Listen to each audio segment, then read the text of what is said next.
To catch up with some more Rotten Mango. This was from last year. I feel like I've been watching ones that have been more recent, but there are so many really creepy ones that have been released like a year ago, like this one, that I have yet to watch. So I'm intrigued. Is that kind of a weird thing to say about the Yale student found inside the wall of a multi-million dollar research lab on campus? That is terrifying. Shout out to Icy Dove Frost, who was like, you should watch these ones next. I recommend these ones next. So I'm gonna watch the Yale student one Bada bing, first. bada boom. I don't know if I'm It's gonna be almost able like to a finish it, game but that the lab techs at animal let's research start it. centers have to play. It's like a sad, sick game of death, that is. If there's a green tag, the animal must die. A lab tech at Oh, one of the research centers is walking down the row of shelves, scanning the lined up cages of mice that are used for research wow. experiments. And if they see a neon green tag, they must pull the cage from the shelf, place it on one of those sterile, cold steel carts, start rolling it down the silent hallway into a separate room. The death room. I mean, that's not what it's called, but sometimes it feels like the death room. The whole research lab has a certain smell to it the minute that you walk in. But this room specifically, it smells stronger. And maybe the mice can sense it, they can smell it, because once that cage enters that room and you open the door to grab the little mouse, it starts trying to run. It starts trying to hide. You have to grab the long, thin tail, place the mouse into a Oh, clear plastic so tube, a sad. chamber, and a few buttons. That's it. A few buttons is enough for the chamber to fill up with this anesthetic, and you kill the mice. Some Oh, lab techs say the first mouse is the hardest. Then it slowly gets easier, but it's never easy. Like watching the little mouse, the chest go up and down slower and slower until it finally stops and it takes its last breath, like that's never going to be easy. And then the smell. It smells like decomposition, even though the mouse just passed. It's mixed with something sickly musky. It smells like an anesthetic. It just sticks to you. It's a scent that you're never gonna forget. Some lab techs, they say, I absolutely hate it. The minute that I can get a job outside of this research lab, I'm getting a new job. They feel this strong emotional toll of having to say goodbye to so many mice and to see them pass away. Others, they try to reason with themselves. Look, whether you and I agree, they try to reason. At least the mouse helped the research of something. I mean, like, I've seen some of the patients that have been cured by a lot of the medicine that comes out.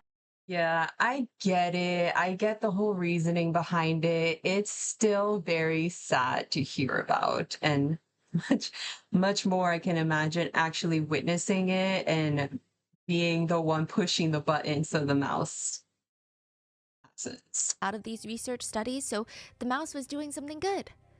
Others, they just try to completely disassociate. They try to see it as just another experiment in a You lab kind of that just have needs to to. get done. That's it. It's a research paper, no emotions.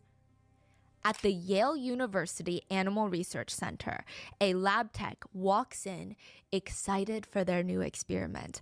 They even brought their own supplies from home. That's how excited they were. Fishing wire, a fishing hook, bubble gum. The lab tech What type of walks past this experiment? row of just caged mice and goes straight for this steel door. Unlatches it, opens it up, and the smell of decomposition just hits them. The objective of the experiment is to fish out the green pen at the bottom of the cubby. Their favorite green pen had dropped to the bottom of this makeshift cage. I mean, there's no way that they're just gonna stick their arm in there and grab it and feel around for it. So that's why they brought the fishing wire. That's why they brought the bubble gum. They have to get around everything inside of this makeshift cage to get the green pen. They just had to get around the dead Yale student's body first. There it The is. brilliant student who had been essayed, murdered inside the research lab, and stuffed into the wall. Disgusting people. Why? Why? What could she have potentially have done to whoever did it to have gotten this? Nothing, I'm sure. But we'll hear about it.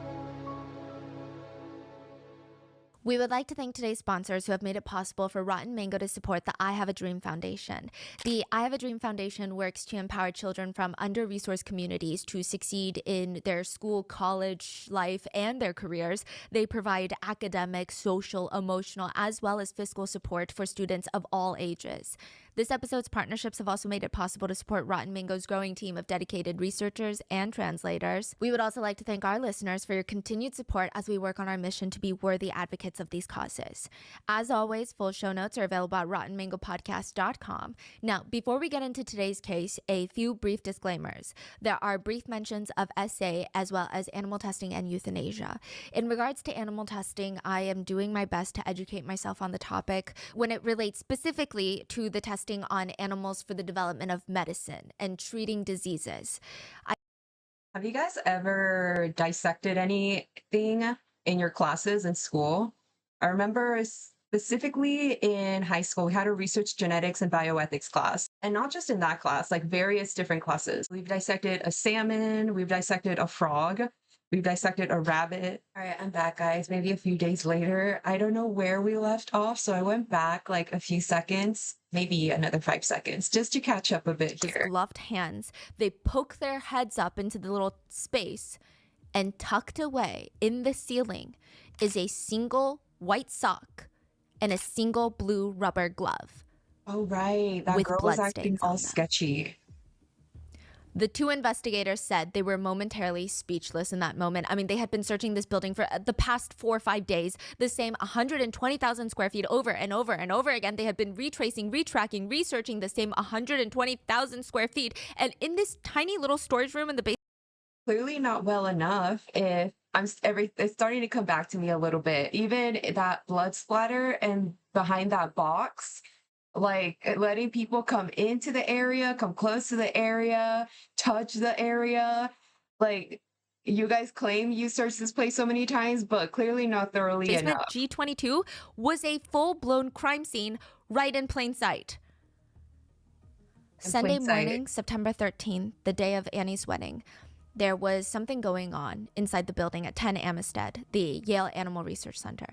I mean, for the past 5 days, there had been a lot of activity there, and this whole case of the Yale grad student being missing was all over the news. But this morning, Sunday, it was weird. It was almost like something secretive was underway. Squad vans belonging to the New Haven Police Department, Connecticut State Police Department, the Federal Bureau of Investigations, they were driving down the ramp into the basement. They did not have their sirens on, but one after the other, it was just cop car, FBI car, cop car, driving into the building. Around the other side of the building, a group of canine dogs were being led in through the loading dock. Their tails are straight out. They're not wagging, they're not tucked. That means they're laser focused. They're working.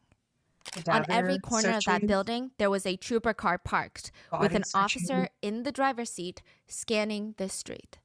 Alert, watching for any sort of activity. Every door and entrance to that building had an officer standing guard, back straight, unapproachable. As it should have in the first place. Inside of 10 Amistad. As it should have in the first place, I felt, but as they mentioned, they couldn't really do that because they needed to be in and out, or else hundreds or thousands of dollars would have gone down the drain. But now it just got really serious for them, so now they're taking it much more seriously. I thought they might have been searching for the person who had done it, but I guess right now they're actually searching for her actual body. It's still in the building. There were 100 or so investigators inside the building. I mean, every single one of them knew what day it was. It's Sunday. It's Annie's wedding day. And they are still looking for her. And after spending 5 days looking for Annie, after learning about everything that Annie was doing at work, but also about her personal life, talking to her fiance, family, friends, all of her family flew in from California, the investigators felt like they almost had this duty to bring her home. And today was supposed to be her day. One of the officers said, I was knocking on the walls at one point. I was knocking on the walls, hoping that I would get a knockback, some kind of noise. I was hoping that we would find her. I was hoping that she would be somewhere tied up or she was incapacitated and we could have this happy ending. Sunday, it was eerily quiet in that building. Officers were focused on what they were doing. Most of them had this big piece of paper in their hands. blueprints to the entire building. They were searching, or honestly, it looked like they were hunting, when one of them stops, just like stops halfway in the middle of a step. He looks up at his colleagues. It's gone. It was like a whiff he got for 2 seconds, and then it's gone now. Decomp. I smelled decomp. Oh, that smell. All the officers, they start poking their heads up, trying to crinkle their nose and smell as deeply as they can, and they're turning down their radios as if silence is going to help them smell better. A lead detective said, since the day we first stepped into that building, it smelled like animal decomposition. It was not pleasant. But this wasn't that. This was human decomposition, which is very different. And anybody who's done this type of work can tell you, as soon as they smell it, they know there's a dead body somewhere. Really? It's that distinct? Distinct. Very distinct. imagine, I tried yeah. to look into it, and a lot of people say that humans smell definitely sweeter than animals. Animals have more of what you would consider that rotten scent. Like, I guess if meat goes bad in the fridge. That was the Yeah. thing. A lot of people said that animals kind of smell like a raw piece of beef gone bad in the fridge or left out in the sun. But humans smell like if that raw piece of meat was soaked in expired honey and then left to sit out. It's kind of a sickly sweet undertone. But as quickly as the smell comes, it would just like disappear. It's not like the smell was lingering. And if they walk a little left, it gets a little weaker. If they walk a little right, it gets a little bit stronger. Ooh, let's pinpoint the smell. No, they would walk into a room, smell it, and then it would disappear. Like someone sprayed Interesting. perfume, then quickly purified the air, and then left. The research lab throughout the entire building had a state-of-the-art ventilation system that cost millions of dollars to keep the air as sterile as possible. Oh, and they can't even shut it off. No, so the air is ventilating. So it's like chasing a disappearing scent that keeps floating around the building, but you have no idea where the source is coming from. It's almost like see. if there is a place, a ventilation that you spray perfume in and you don't know where it is, but it's now coming into all the rooms. I was wondering, I was like, didn't she mention that they had like dogs and everything, like search dogs? I was wondering if the humans can't smell it, dogs have a stronger scent and they're trained to find bodies. So I was like, I wonder if they have any of the dogs kind of like searching in the building because it's been like 5 days and they haven't found her yet. I mean, they know she's in the building. So, and it's a pretty big building, as she probably briefly told us in the beginning. But they have that whole It felt like it was taunting the investigators. One of the lead detectives said, circulating, the million-dollar question since sterilizing. the day she went missing is, where is she? She disappeared in a multi-million-dollar lab building with a multi-million-dollar ventilation system, several floors, several rooms, several locations. Where is she? In this one building on 10 Amistad, you have some of the world's leading scientists. I mean, the ones that are likely going to change the trajectory of modern medicine and how humans crazy. perceive and feel diseases. You have some of the world's brightest minds on campus, where students at Yale have an average IQ of around 125. In that specific building, right now, well, not right now, but then you had Yeah, the I leads, get it. the head investigators from New Haven Police Department, Connecticut State Police Department, the Federal Bureau of Investigations. And all of this would come down to Max. Max is going to be the one to find Annie Lay. Max is a 90-pound Max. German Shepherd. And Oh, Max, so the dog did find her. Okay. I spoke a little too soon then. Max is only trained to react to one thing: human remains. But maybe he's having an off day because he's dragging the officers straight never into one of the mind. bathrooms on the basement floor, right across from G22, the storage room, past this bright blue door and into one of the metal door stalls. Max is like dragging them. They're following him, and then he just stops. He sits inside the middle of a bathroom stall. The investigators are looking at Max. I mean, his bottom is touching the ground. He's sitting. That's his signal. He's sitting and he's staring. But it doesn't make any sense. They look at Max and they look at what he's signaling at. He's staring directly at the wall. The wall. In the bathroom. The lead investigator on this case said, everyone expects police to be like robots. But every single person on that case looking for Annie Lay was completely shaken when we had to tell the family that we found her body. It's not When we told her easy. fiance that there wasn't going to be a wedding and that she was dead and that she had been killed, we were shaken. One of the investigators, I mean, of course, they would never actually do this, but they had a brief fleeting thought of, what if we just wait a day? Because today was supposed to be their wedding day. And there were so many loved ones. I mean, so many of them had flown in for the wedding, and they were waiting for any and all word from the police. On Wednesday, September 9th, the day after Annie vanished, Annie's uncle got a call from the family that Annie was missing. He was alone at the time. He's in California. He's frantically calling Annie, emailing her. He's going into full panic mode. He's completely distraught. I mean, there is no way to calm him down. He's getting anxious. This is his beloved niece, and his wife comes home, and she's comforting him, and she's not emotional at all because she is 1,000% confident nothing happened to Annie. What do you mean? She was so committed that she packed their bags for them with their wedding outfits. And they flew to New York. And she was like, we're going to have a good time at the wedding. Don't stress, honey.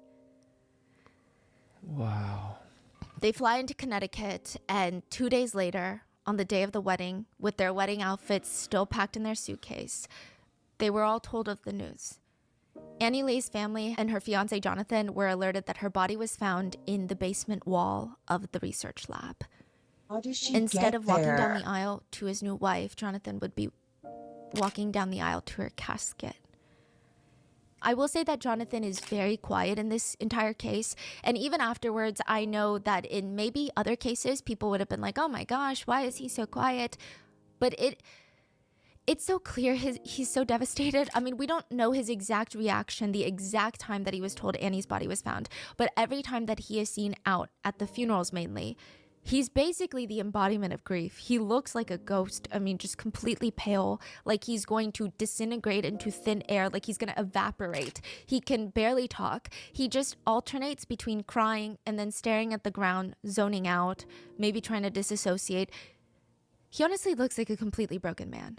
I mean, what His is little he sister supposed to Lauren say? cried, "This isn't easy for us because it wasn't the plan."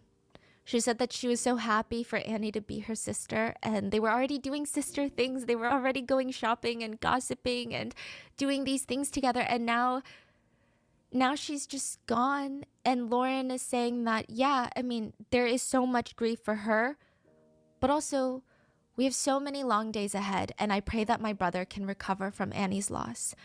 Annie didn't deserve this. Again, we don't know exactly how Annie's family reacted to the news of her body being found either, but one of her little brothers has described Leave the it whole family private. as going into shock.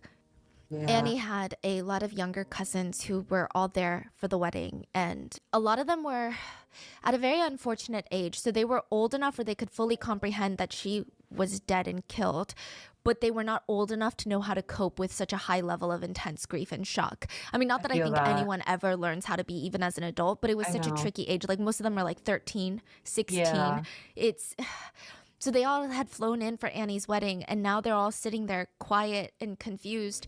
And sometimes they would just look over at one of the youngest cousins, and he would just be sitting there quietly playing with the stuffed teddy bear. And he's too old to play with stuffed teddy bears, but this one was really special because Annie had given it to him for being her ring bearer. He was supposed to bring the rings up that day for the wedding. But there was going to be no wedding, and all he had left of Annie was this teddy bear. Jonathan would be seen wearing a wedding band on his left finger that it seemed he did not want to take off. In one of the stalls of the basement bathrooms, there is this white square on the white wall. It's like kind of blends into the wall. It's almost the size of a computer screen, like your laptop screen, maybe 8 to 10 inches wide at most. And there's a tiny little knob on the right side. It looks like one of those utility panels where you have shutoff valves for water and gas. There's some insulation on the inside, but you're basically looking at the inside of a wall. Like it's not finished. There's no drywall inside. There's foam, there's insulation, there's dust, there's debris, and then there's like piping that you can see everywhere and shutoff valves. I Right. see. Yeah. It's basically a hole into the wall. The space inside is not that big. Imagine a few shoe boxes stacked on top of each other, maybe 3 shoe boxes stacked on top. It's tiny. The officers carefully unlatch and open the door, and in between the water pipes, the yellow insulation foam, was the body of a brilliant Yale graduate student. I tried to find a better word to describe what the officers found, but most of the investigators use this word because I don't think that there's really a better way to describe it. Annie Lay had been shoved, like stuffed into the tiny little space inside the wall. Her body was upside down. It appeared as if someone was maybe even trying to kick her body in, like using all brute force to force her body into this small space. Yeah, there really is no better way to say it. That hole in the wall is very small, and she herself seemed like a really small girl. It sounds so insensitive to say, but like there really is no other way to put it. That jealous bitch, I'm assuming that's who it was in the beginning, if she talks about it, just literally why and how. I don't understand. I don't think anyone would ever fully understand There were pipes and need to cables do inside the wall this. that her body was contorted around. I mean, it was very clear whoever did this obviously had no regard for her dignity At and her all. body. They pushed her body into this small, tiny space with only one thing in mind: hiding her body. Yeah. At 5 p.m., the day of Annie's wedding, the search was called to an end. This would have been around the time of her very first dance with her husband. But instead, Annie Lay was found in the wall. The state of her body is pretty grim. She was wearing one surgical glove, a match to the single glove found in the ceiling of storage room G22. She had only one white sock on, a match to the single white bloody sock found in the ceiling of storage room G22. Her beaded necklace was broken around her neck. Little beads were found inside of her clothing, which was a match to the tiny red bead found in G22. Her bra was pushed up above her chest. Her underwear was pulled down to her ankles, and male reproductive fluids were found in her panty liner. She had been essayed before her murdered. Underneath Annie's body, something of interest was found. Inside the wall, under Annie, was a green pen. A friend of Annie said, "Whoever did this took away a precious life, a life of an individual who had so much potential, who could have changed the course of history, who could have contributed to developing a drug that would have saved millions of lives, and they took away a treasure. They took away someone who could have really made a difference in so many people's lives." So now it is up to the investigators to find out who did it. And there Is it was both no of them? way to even get Annie Lay out. Yeah, it's just so horrible. It's so horrendous. The state that is really just no regard for her life at all, her dignity, nothing, even after death. I thought it was just going to be that girl because that whole talk about jealousy and rumors, the whole post that she made, but she just said that there's like male reproductive fluids found and the way her undergarments were placed or found on her body, like was it both of them or was it just him? The opening of the door was so small, there was no way to get her out without further causing more damage to her body. So they had to go to the other side of the wall and break down the whole wall. They wanted to be as careful as possible with Annie Lay's body to not only preserve the integrity of the evidence, but also to preserve the dignity of Annie Lay. When the autopsy was performed, it was concluded that Annie was killed by traumatic asphyxia via neck compression, aka suffocation. She had a broken Yes. jaw and collarbone, which was sustained prior to her passing. There was bruising inflicted on the back of her head. The autopsy was quite difficult to perform as Annie's body had been decomposing for 5 days now, and additionally, she was placed inside the wall upside down. So a lot of the fluids and natural gases that are formed and released during decomp, they had all rushed down towards her head and upper torso. They were able, however, to pull 3 DNA profiles, one that belonged to Nice. Annie and 2 male DNA profiles. Two male. The first step was to run both profiles through the CODIS database, and only one of them was a hit. I mean, it had to be someone that she knew, right? One student speculated, another student, someone who knew her schedule and knew where she was, someone that she wouldn't have been afraid of when she was in the lab. That's who did this. One of the 2 male DNA profiles come back as a match to a man named Chris Robinson. He was in the CODIS database for a drug felony charge 8 years ago, and on the database, his address is listed and it's near the research lab. What But the problem hell? is, can dead men kill? What?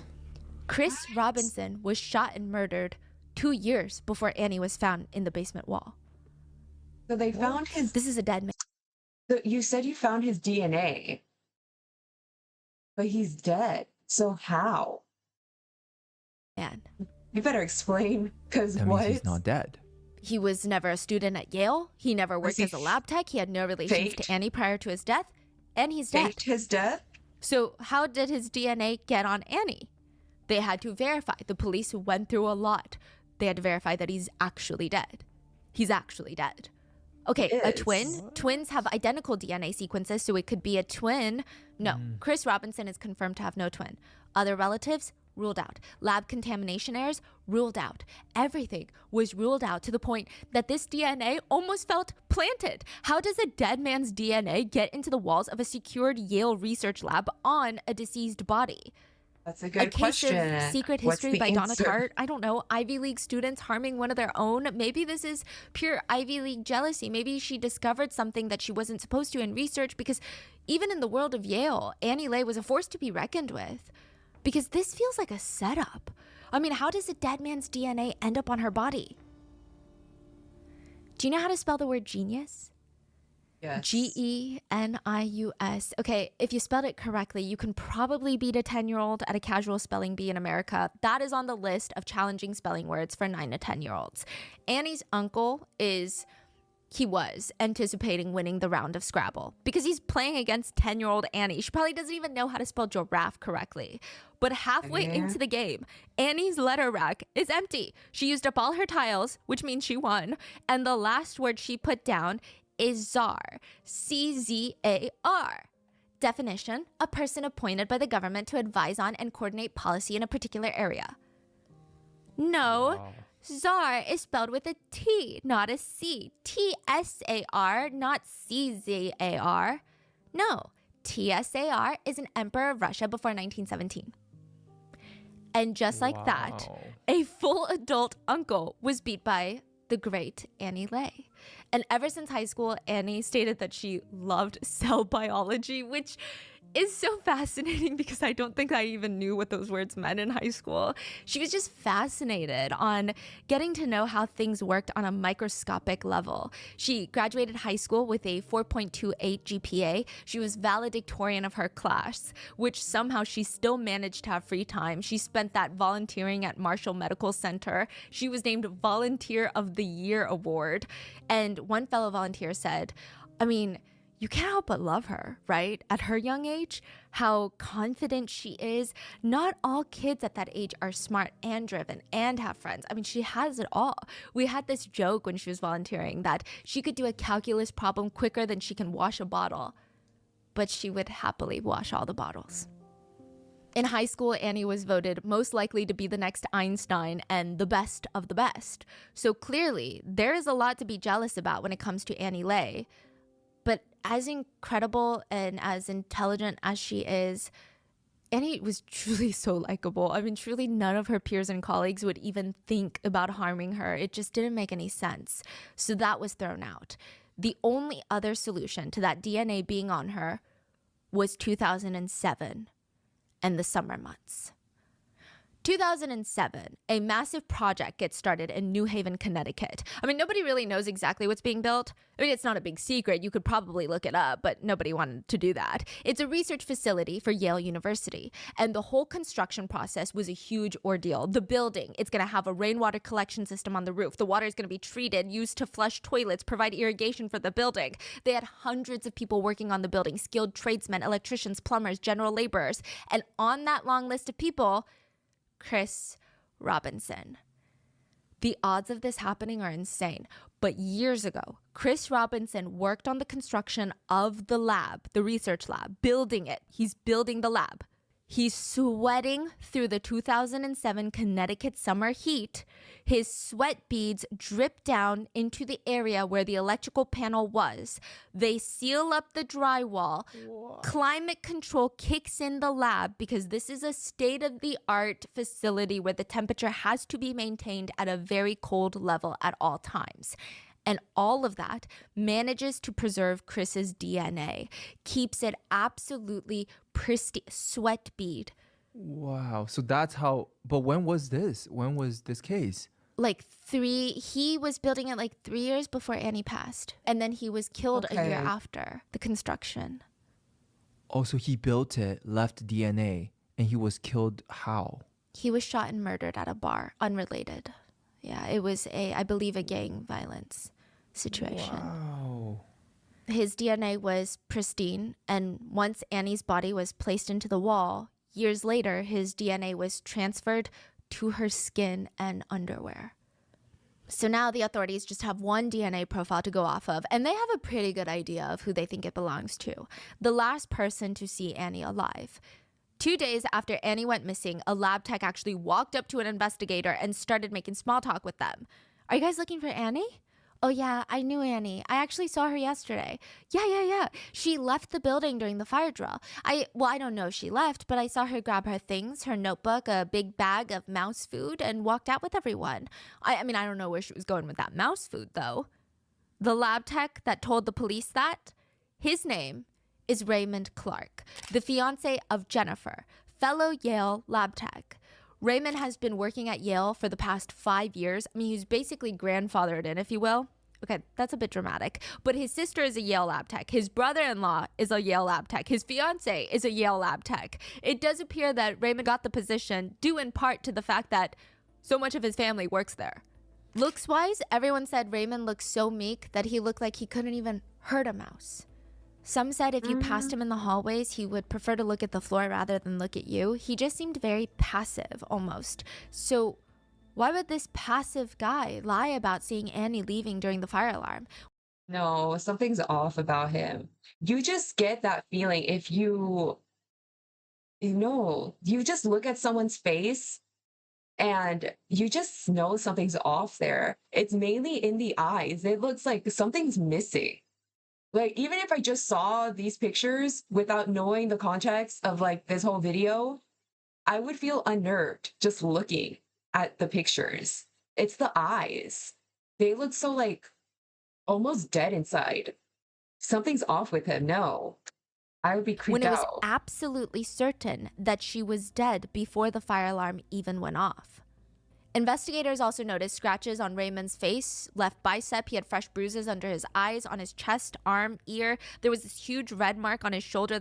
And why are you going to lie about that anyways? They have videos around the whole building. They saw the whole fire alarm thing, people coming out and everything. They didn't see her. That looked like a burn rash. There was a bruise the size of an oyster shell on his upper left arm. And he said, it was from my cat. So why did he go to the police so many times? It seems like Anxious? he was panicking, yeah. He was also the one that awkwardly nudged the box of bloody paper towels away from the officer's line of sight. Oh, So why the did I lead think it was the detective was girlfriend? suspicious about all of this, but mainly she said, Annie never left for the fire alarm. So by his own statements, we knew he was lying. It was now time to take a closer look at Raymond Clark. The investigators, they start combing through the basement hallway CCTV, elevator CCTV, any and all surveillance cameras to try and track his whereabouts in the building a little bit better. I got him right here. In the morning, he's seen on the camera walking in wearing blue scrubs. Well, I have him here and he's not wearing blue scrubs. He's wearing blue pants and a white long sleeve scrub top. Wow, he changed. No, well, I see him here on the CCTV footage and he's wearing jeans and a dark colored shirt. What is going on here? Why would a lab tech need to change so many times throughout the day? There was also footage of Raymond Clark leaving the building twice that day, once during the fire drill with everybody else, and the second time he walks to a nearby park, and the officers are actually able to trace him from the building to the park through all of the exterior CCTV cameras, from like nearby buildings, nearby street cameras, everything. And he sits down at the small park entrance steps. He pulls his knees up to his chest. He puts his hands up to his face, and it looks like he's about to have a panic attack. The detectives looked at the footage, and they looked at each other, and they looked at the footage, and a detective said, you know what that looks like? That looks like someone who's thinking, what did I just do? It was clear that Raymond Clark had something to hide. The key card system at YARC runs kind of like a hospital. So in order to get into most of the rooms inside the building, you have to swipe your key card to gain access. It helps secure the building, the research, the experiments being carried out in the labs. And to get into room G13, you need 3 ID swipes. 1 time to get into the building, 1 time to get into the basement, and then a 3rd time directly into G13.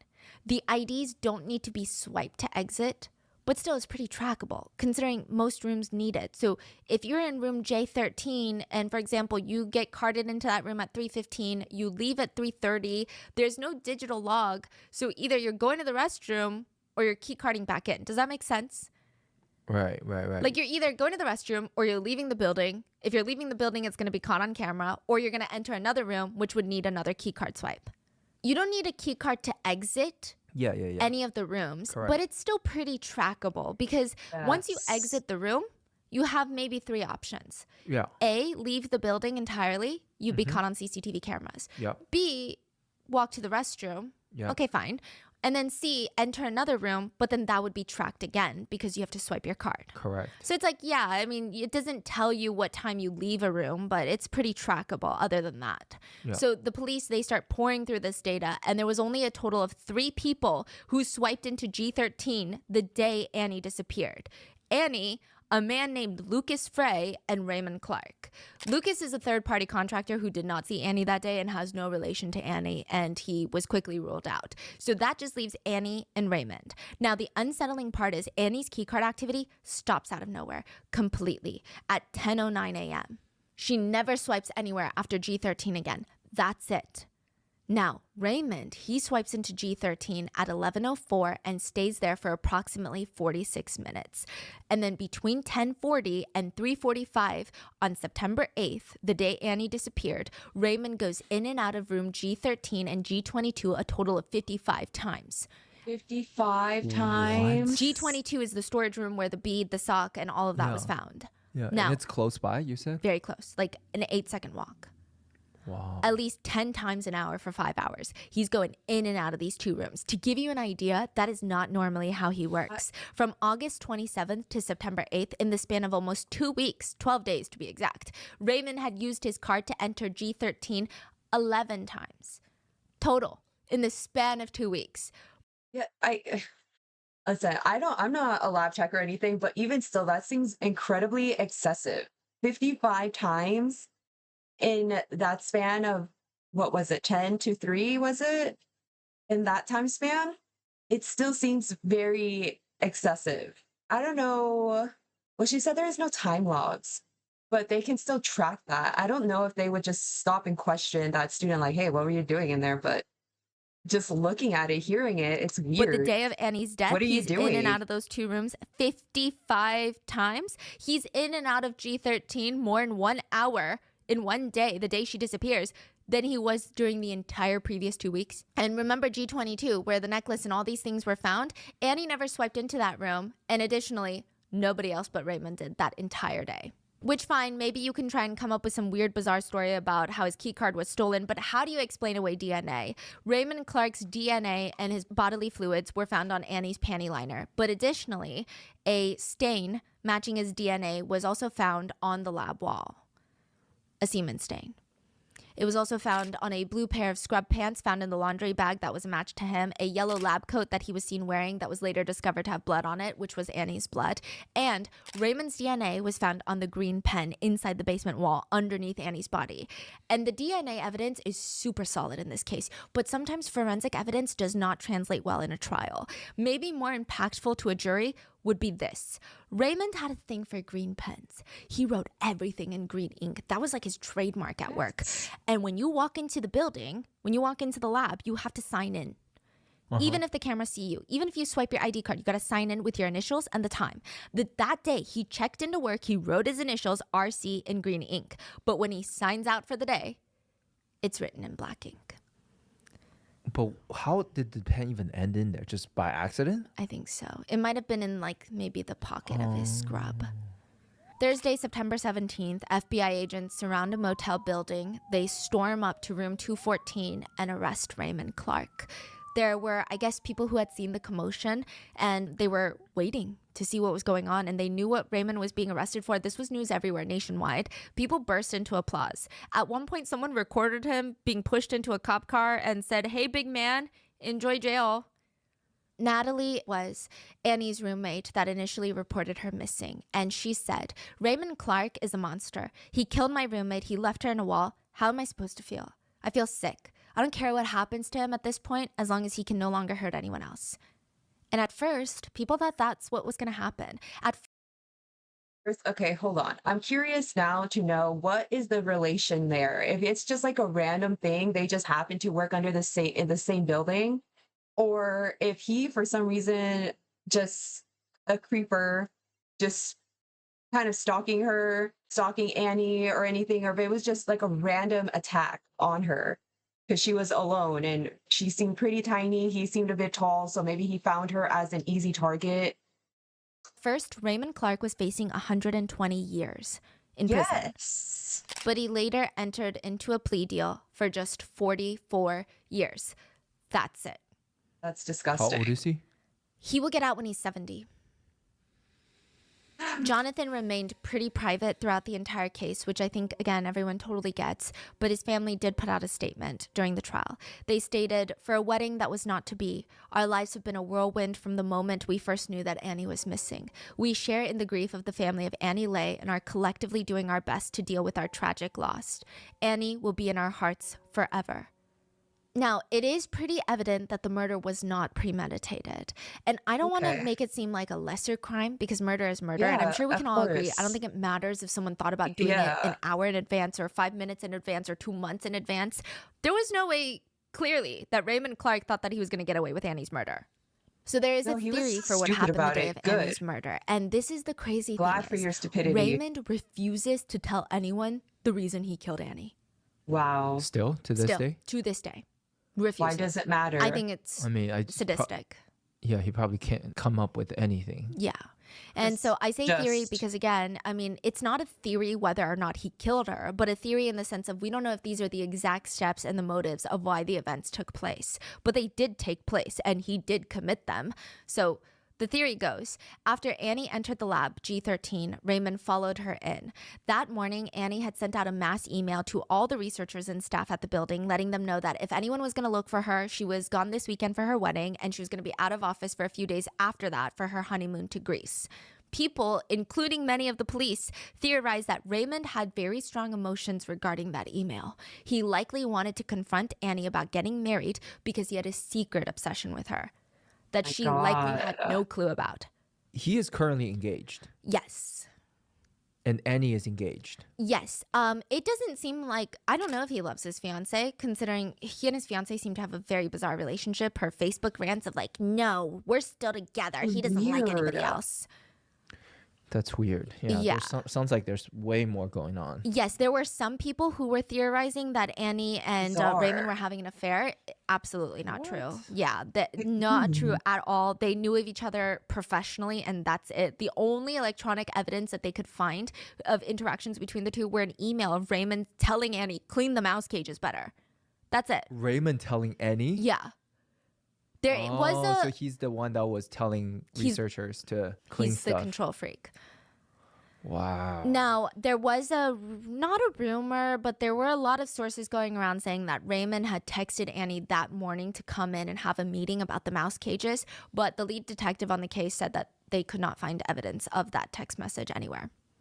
So really, it seemed like they really only had one email, not even from that day, except this email that she sent out to everybody. Now, it's stated that Raymond, the theory is, Raymond realizes that she's getting married that weekend, confronts her in the lab, and she nicely but firmly rejects him. And with that rejection, he beats her, causing blood splatter that was found to have been cleaned up at the scene, essays her, attempts to murder her. He then likely takes a steel cart, transports her body to storage room G22, because it's a lesser trafficked room. So G13, she's got 8 other researchers that are working on the same project as her, as well as her research advisor, that are in and out at all days of the hour. Now, he moves her to G22, where he likely discovers that she's not dead and beats her a little more and asphyxiates her because there was blood spatter found in that room as well. Curious though, because this took like a few days to actually watch through this case. So I know the building is huge, right? But I'll probably go back in editing and hear it again. But I wonder, with all that commotion, there were more students, researchers in that building. Um, I know they're not soundproof, I don't think. So if there was a big commotion, maybe somebody would have heard something. But then that fire alarm was triggered, and as a way to, I don't know, I'll go back in editing and it'd probably make more sense. While later. Now, it's likely he potentially tried to hide her body in the ceiling, but that did not work. Now, this is where the theory kind of splits off. Some netizens believe that Raymond had pulled the fire alarm for a number of reasons. He's the one that caused the fire alarm. Some believe that he was hiding the body right after the fire alarm, so nobody could see him in the chaos of things. Some believe he did it to give Annie an out of the building. Maybe he thought the fire alarm would be an easy way to overwhelm the CCTV footage and people would just assume she left with the fire alarm. They're all walking in a line, dummy. They're not like in a big circle. You can see each person. And I think she's a very distinct looking girl. She's, once again, tiny. So he's Or dumb. some believe that he just needed to buy time to think about what to do with her body without the risk of someone walking into the room in on him. Investigators on the case stated that they initially thought all of these things as well, but after investigating, they believe that the fire alarm has nothing to do with Raymond. They stated it's crazy because there's no such thing as coincidences in an investigation, in a murder investigation, but this does seem to be a coincidence, is what the lead detective stated. They stated it was an lab's autoclave, which is essentially a large dishwasher to sterilize lab equipment. The steam had gotten weird. Someone let out the steam too quickly and it set off the fire alarm. But you also, in a way, very quickly identified that the time of her murder because she didn't walk out, right? Mm-hmm. So this happened right after the murder. Like 30 minutes after. Wow. So, okay. Yeah. So regardless of the fire alarm, the two differing sides of the theory come back together, and it's believed that after the fire alarm, Raymond transports her body to the restroom and hides her in the basement wall. Now, that's kind of what investigators believe happened, but it still doesn't really answer why, I guess. The confusing part is, like you said, Raymond has a fiance, and there was no indication that he was stalking Annie, or at least not that we know of. They had no communication, really, except for that one email. That's it. Like, it's just kind of odd. So can it really be true that Raymond was obsessed with Annie? Maybe. Because once again, something seems off about him. Whether that whole message thing in the beginning was before or after, I'll see. But if it was before, then people did pick up on his weird habits, his weird behavior. Because, like I said, just look at his picture. He looks so offsetting. So I wouldn't be surprised if maybe Annie wasn't the only girl he was maybe like stalking, obsessing over, because his relationship with his fiance does seem weird as is. The whole fire alarm thing that was one of the points I was confused by, but that kind of got cleared up a bit. Some criminologists point to something called inner obsession, which is when someone is obsessed with another person and has a whole idea of their relationship in their heads, but they do not show any outward signs of obsession. There's No way endless too many text people messages, like no that. calls. It's scary. They say that this is actually a little bit more terrifying. It is. Some netizens It believe very that much Raymond had a is. controlling and overpowering inferiority complex. So in high school, a police report was filed by an ex-girlfriend of Raymond's that he allegedly R-worded her after she broke up with him. And I say allegedly because she dropped the charges, so in the eyes of the law, you get it. I'm not saying that we don't know if it happened. But she stated she was incredibly terrified of him after their breakup. Incredibly. She said that he was so controlling, he would physically get abusive, he was violent, he would tell her what she could and could not wear, who she could talk to. This is in high school. He would get angry with her. He would yell at her for breathing too loud. Like straight up try to hit her for breathing too loud, basically, He's was the vibe. disturbed and has anger issues. That leads a lot of netizens to believe that he was also Ew. abusive and controlling with his fiancée, Jennifer. Neighbors reported Jennifer always acting very timid around Raymond. It seemed that she was never allowed to interact with any of the neighbors, and he always walked in front of her, never opened the doors for her. And one neighbor said, I don't know, she just had a blank eye stare. That's it. So combined with his overwhelming yearning to be controlling and powerful and mixed with his lower authority position, people speculate a rejection from Annie would have been too much for someone like Raymond. What a little bitch. Yeah, Raymond does have a bit of a raging inferiority complex. Okay, so to put it nicely, or to put it bluntly, I guess, Raymond Clark peaked Don't in be high nice. school. So in high school, he was this outstanding athlete, star athlete. His classmates said that this guy was competitive. I mean, he was quietly competitive. You would never know how much he liked to win until you got to know him. And then at that point, it was like he's got this obsession with winning that is almost terrifying. It was weird. And in high school, because he was the star athlete, he got a lot of respect. But later in life, as a lab tech, working at a research facility with some of the most prestigious students in the world, there does seem to be signs of an inferiority complex seeping out. Also, the point that she brought up that it might not have been his smarts, his brains necessarily that got him into that whole facility, but more so that he had connections of researchers that were already, members or researchers, official researchers in that building. So that can kind of add up to it. You're just not on par. You're nowhere near. Raymond does take his job at Yale very seriously. Honestly, Clearly, maybe too seriously in terms very of he would try to aggressive. power trip for no reason at work. But you know when someone says something doesn't bother them and you know it bothers them? Like they're like, I don't care if Evidence. someone says my nose is flat. It's I mean, it evident is you're flat, bothered. but haha, it's so funny. I talk about how it's flat all the time, but like you just kind of know it bothers them. It seems like that's how Raymond was with work. He would joke about how he doesn't care that all of his old high school friends call him a shit cleaner upper or some mouse keeper because he makes good money. Good enough money to afford a red Mustang that those haters can't afford. So yeah, whatever. But again, it's the kind he's of reaction that bothered. makes you think He's bothered. you're bothered by people calling you a cage cleaner, which I agree is mean, but it's interesting. So netizens believe with his inferiority complex, with his controlling behavior, perhaps he felt very angry with Annie's rejection. There is a little bit more okay, we could keep going into the layers of this. There's a very complicated layer to this theory, which is that all of this combined made Raymond feel begrudgingly inferior to all the researchers in a way that invoked violent hatred. Probably that's why he's so rude to them.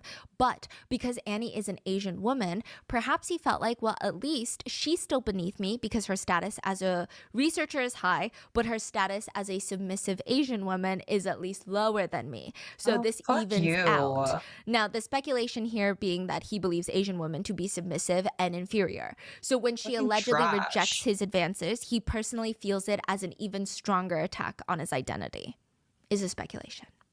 But these are all just speculations. He took a plea deal, and it appears that he has no intention of ever telling the truth of why he did what he did. Now, I think the New Haven police chief put it best. The only person that truly, really knows the motive of this crime is the suspect. What made him do what he did, we may never know. In court, one of Annie's brothers gave an impact statement, and he said, "This year I'm a freshman in high school, the same high school where my sister went. Although my pain is still raw, I will honor my sister's memory in a more meaningful way than letting my life slip away in sorrow and confusion, anger and frustration. There's a tree and a plaque in remembrance of my sister at my school, and sometimes I find myself absent-mindedly standing in front of it, wondering what life would be like for my sister if this horrifying tragedy hadn't occurred. She'd be married, doing what she loves most and living her dreams. I miss my sister. I miss the phone calls I used to get from my sister on my birthday. I miss the frequent packages of goodies that my sister would send all of us with a simple note saying, 'Hi, little buddies. I miss you guys.' I miss my sister's loud, booming voice when she gets excited. And I wish she were still here to share my new journey of high school. And most of all, I miss having my sister in my life. I believe to fully reach acceptance and to find peace for myself again, I would have to forgive Raymond Clark for his sinister actions, even though I still cannot believe that someone could kill a person and not be fairly punished for the crime that he committed. I'm not very clear on how the proposed sentence is, and I don't know much about the sentencing process, but I do believe that no matter how long Raymond Clark is to be in prison, the pain, the destruction, the turmoil that he has inflicted upon me and my entire family will never go away. There will never be closure for me because my sister is gone." Annie's dad couldn't even read his own statement. He had spent so long preparing his own statement. He went over every single word, trying to see if it made as much sense in English, to see if it held the same amount of emotion and power as it did in Vietnamese, as it did in English, because that's his primary language. He spent so long, but when he got up on that stand, like nothing would come out. Raymond also had a few words for the court, in which he stated, "I take full responsibility for my actions. I alone am responsible for the death of Annie Lay." Which, Duh. like, who else would be? He What continues, I'm significance is truly that? sorry I took Annie away from her friends, her family, and most of all, her fiance. I've always tried to do the right thing and stay out of trouble, but I failed. I took a life, and I continue to lie about it. What? Yeah. While Annie's friends, family, and fiance sat and waited. I never really wanted to harm anyone or cause emotional pain to anyone. All I wanted was to be a good son, a good brother, and a good fiance. You were nothing, none of that. Okay. You weren't even a good, what would you call it, coworker, peer? You're just a terrible person all around. And if you were truly sorry and were trying to be a good person, the least that you could have done is say why you did what you did. But you probably can't even say that because you don't even have a good, valid reason. You're just a little bitch and probably just felt so inferior because you probably did peak in high school and you're a loser now. You have nothing going for you. Instead of trying to be a good person, honestly, I think it takes much less energy be trying to be a decent person. This is sick. This is the most empty thing I've ever. What do you mean stay out of trouble and I failed? Yeah. What are you talking about? This is not like you got in a fist fight. Yeah. What are you talking about staying out of trouble? Like, the way he talks about it is like, I made a mistake. I tried. I tried really hard, but it didn't work and I made a mistake. Everybody makes mistakes. That's Raymond Clark II, Raymond's dad, went up to say a few words, which I will say, ultimately, I think it hurt his son, because in it he states, first and foremost, I would like to extend my family's deepest sympathies to the Lay family. The grief and tears we shed are equal for your family as well as ours. Wow. The events of September 2009 devastated two families and shocked a nation.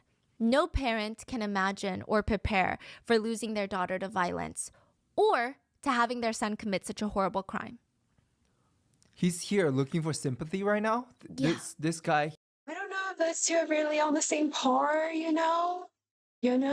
Like I don't really find much correlation there, but I can kind of see how he ended up the way he is.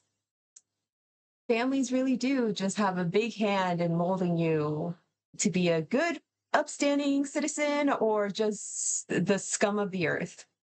Here is. He's like, I am a victim just like Annie Lay's parents. Shut the hell up. Wow, I cannot protect my son and am powerless to undo this nightmare, but I stand here today with unconditional love for my son. It is with deep sorrow that I stand here today, but I do want to tell my son that his family, his fiancée Jennifer, and his friends love him deeply and are proud that he is taking responsibility for his actions. Wait. The father is saying they love him and they're proud of him? For taking responsibility for murdering someone. I don't see. And like, netizens have stated this is why Raymond ended up the way that he is, because he has parents like this. What do you mean you're proud of your son? I don't even. Wow. I had son There no is a quote responsibility. I think sums up this whole dumpster fire of a statement. It goes, a proud man is always looking down on things and people. And of course, as long as you're looking down, you cannot see something that is above you. And Annie Lay will always, till the end of time, be above Raymond Clark III and Raymond Clark II, his dad. The Sterling Memorial Library at Yale is right at the center of campus. It's one of the largest libraries in the world. It's beautiful. It's Gothic Revival style. It looks like a cathedral. There were hundreds of candles set up by students up and down the steps leading up to it, under the massive oak trees and the benches where Annie would spend a lot of her time. Thousands of students showed up for the vigil. Annie's family had spent hours preparing speeches for Annie. They spent so much time thinking about all the right words and stories to share to show Annie how much she meant to them, and they were practicing all the jokes that they knew that she would fall over in her chair laughing at. They were anticipating all the moments where they would look over at her in her beautiful wedding gown, and they would all lift their champagne glasses and everyone would cheer. And they had to scrap all of those speeches and prepare statements for her funeral instead. I think that I speak on behalf of all of us gathered here when I say that I will never fully understand why this has happened. Annie was always the same little girl that has and will always be in our hearts and in our prayers. Jitu, I miss you. and I will always love you. Annie's family held 2 private memorial services, one in Huntington, New York, where she was supposed to get married. 300 people came. Then a second one in California, where over 600 people came. Annie had so many loved ones come to share incredible stories and memories. And one of them said, "I hope Annie will find an afterlife in which designer bags are plentiful, there's a Popeyes on every corner, and there are no diseases for you to spend your life trying to cure." Annie's mom shared a poem in Vietnamese that she wrote for Annie. It was later translated to English, and it goes, "Farewell, my child. You are here lying in the cold coffin. You were born in my loving embrace, the most wonderful gift that God has sent me. I sang lullabies by your side this week, like I did when you were a baby, wishing you a peaceful sleep. You left life at too young of an age. All your dreams and hopes of your future gone with you to your resting place. Now that you are gone, I will sing a different sort of lullaby." At the funeral, the song Amazing Grace was sang in both English and Vietnamese. A fellowship was created in Annie's honor, the Annie Lay Memorial Fellowship Fund. It will be awarded each year by the Graduate School of Arts and Sciences at Yale University to provide assistance to doctoral candidates who have demonstrated commitment to bettering the world around them and showing an outstanding record and research that represents the life and career of Annie Lay. Annie's research advisor, Professor Bennett, said, "The fellowship in her name now enables us to identify and celebrate other talented and selfless students, some of the hidden gems amongst the student body." Annie Lay's family filed a lawsuit against Yale University 2 years after her death. They claimed the institution failed to protect Annie and was negligent in hiring Raymond. They believe Yale had not done nearly enough to ensure the safety of employees and students. It was kind of this lingering question, even amongst Yale students, of how the hell did Yale hire a killer? Like, was he even properly hired? Did he qualify at all, or was it because his family worked there? It's believed, sure, he might not have a real criminal record, but more likely than not, he was not hired through the standard hiring procedures. Because allegedly, Raymond told a colleague of his, I lied on my resume that I worked on a farm with animals before, but I never actually did." Now, I don't know if that's true because Yale states that they conduct criminal background checks as well as verifying all educational and employment credentials. So it was kind of up for debate. Later, the Yale president even responded. His supervisor reports that nothing in his history at work, at the employment at the university, gave an indication that his involvement in such a crime might be possible. The incident could have happened in any city, in any university, in any workplace. It says more about the dark side of the human soul than it does the extent of security measures. Yale had no information indicating that Raymond Clark was capable of committing this terrible crime. Am I just like an overthinker or something? Because I wasn't there, right? I'm just basing it off of what we've been told of this guy's behavior when he is in the research lab. He just seems so aggressive in the way he speaks. Even something as simple as letting a researcher know, hey, can you like clean the mouse cages better? There is a nicer, more professional way of voicing that than what he had done. Unless others didn't really think about it that deeply, I probably wouldn't put him in the same light as any other researcher in that lab, in any position. But others argued, of course his supervisors never said anything alarming, because allegedly his supervisor was his sister and his brother-in-law. There were other things that were thrown into conversation. So a month before Annie was murdered, there was an email list going around by a fraternity where they ranked 53 incoming freshman girls and ranked them based off of sober, 1 beer, 5 beer, 10 beer, blackout drunk, in terms of how much alcohol it would take for them to want to sleep with women of that appearance. In Yale? People. At Yale. Yeah, so that was a whole thing. The lawsuit also brings in the attention of there was not a lot of safety for women at Yale. And there was another incident that Yale had where a fraternity was chanting on campus, "No means yes. Yes means anal."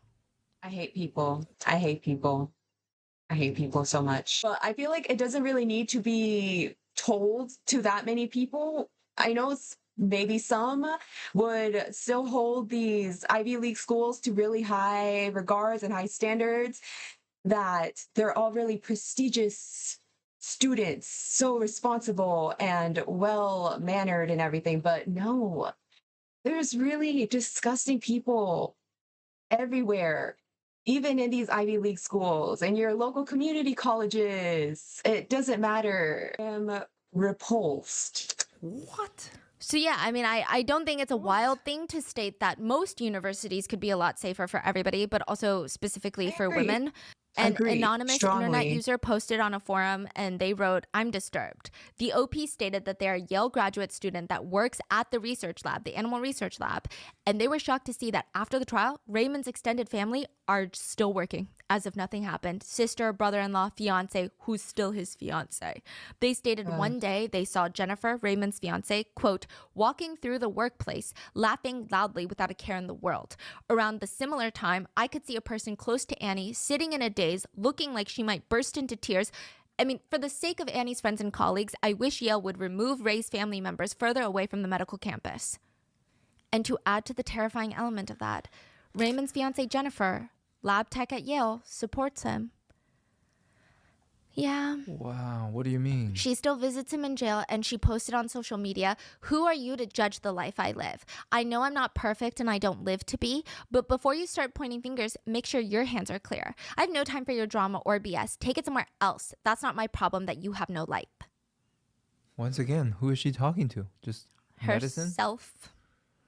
And Raymond's dad even said, "Jennifer supports Raymond. I think it shows how strong their relationship is. She stands behind him and is willing to offer him her assistance." They're both weird. Oh, this whole family is out of this world. Yeah, I mean, they're out of what are you touch. saying right now? I feel like you need a brain scan. Now, some people did try to insinuate with this lawsuit that the Lay family was money hungry. But even earlier in this case, I mean, this case was everywhere on the news. It received a ton of coverage, but it was also a huge story for Asian American communities. Everyone was emotionally invested. They wanted to help in any way that they could. And a lot of that was through providing financial help. The family put out a statement that if you wish to donate to the family for things like funeral expenses, the cost of transporting Annie's body, please just donate the funds to I Have a Dream Foundation. Annie's favorite foundation. I don't think that they're not money hungry. It's crazy to even assume that. In the end, Yale University did settle with the family for $3 million, which truly is nothing compared to a human life, but also the impact Annie would have made on medicine, the development of pharmaceuticals that would have helped millions, potentially, of people. And as for Raymond Clark, he will be 68 if released. That'll be in 2053. And an interesting comparison to note. Oh, I thought he was going to be, didn't she say earlier he might have been like 70 something? Which people pointed out. Raymond is 5'9", 190 pounds. Annie was 4'11" and 90 pounds. But she was 1,000 times the person he will ever be. And even that is an understatement. Absolutely. One netizen commented, "He's a perfectionist about how a mouse is treated, but has no problem murdering a human." Some netizens pointed out the parallels. The mice in cages that he tended to, and how he is now one of them. I mean, maybe even worse, because you could argue the mice in the research experiments were at least helpful in some capacity to medicine progress. Raymond, on the other hand, is not impacting society in a positive way. He's just a rat in a larger cage called prison, and he will be forgotten. Yeah, you know what? I was just saying that's how he probably felt. He probably felt like those mice, but to say that is probably an insult to them. So he is for sure lower than the mice that they were experimenting on. Even rats are proven to be very intelligent as well. And I don't think he's that. I think he's lower than a rat. The whole devil image that came up, that is literally his true form right there. But on a lighter note, something I know funerals naturally are very depressing because, you know, you're putting to rest a loved one. As traumatic as that is, I think the family is very strong. And something I do find that really proves the strength of the family is the actions they take to celebrate their loved one's life. And I think they kind of demonstrated that with the whole urging of donating to Annie's favorite foundation. Was it the family that opened up? Was it a scholarship? Or was it the actual Yale University themselves? Either way, they had one in her name, in her memory. I think that is a very beautiful way to honor your loved one. I think Annie would have done great things for the world. Why does it always have to be like the best people? It's always the best people that just get it the worst for literally no reason, it seems, at all. But like I said, once again, no reason would ever be good enough or justifiable for what he did to her. And also just how it happened, just shoving her into that small square in the wall, no one finding her for days on the day of her wedding, the days leading up to her wedding. She literally had so much potential. And just like that, just taken. There's been many, many stories that you hear, whether on the news or whether it's taught to you while you're in school, in college in particular. I hear most stories. That really could, so many things could be done to make it a much safer place, particularly, yes, for women, the students attending college.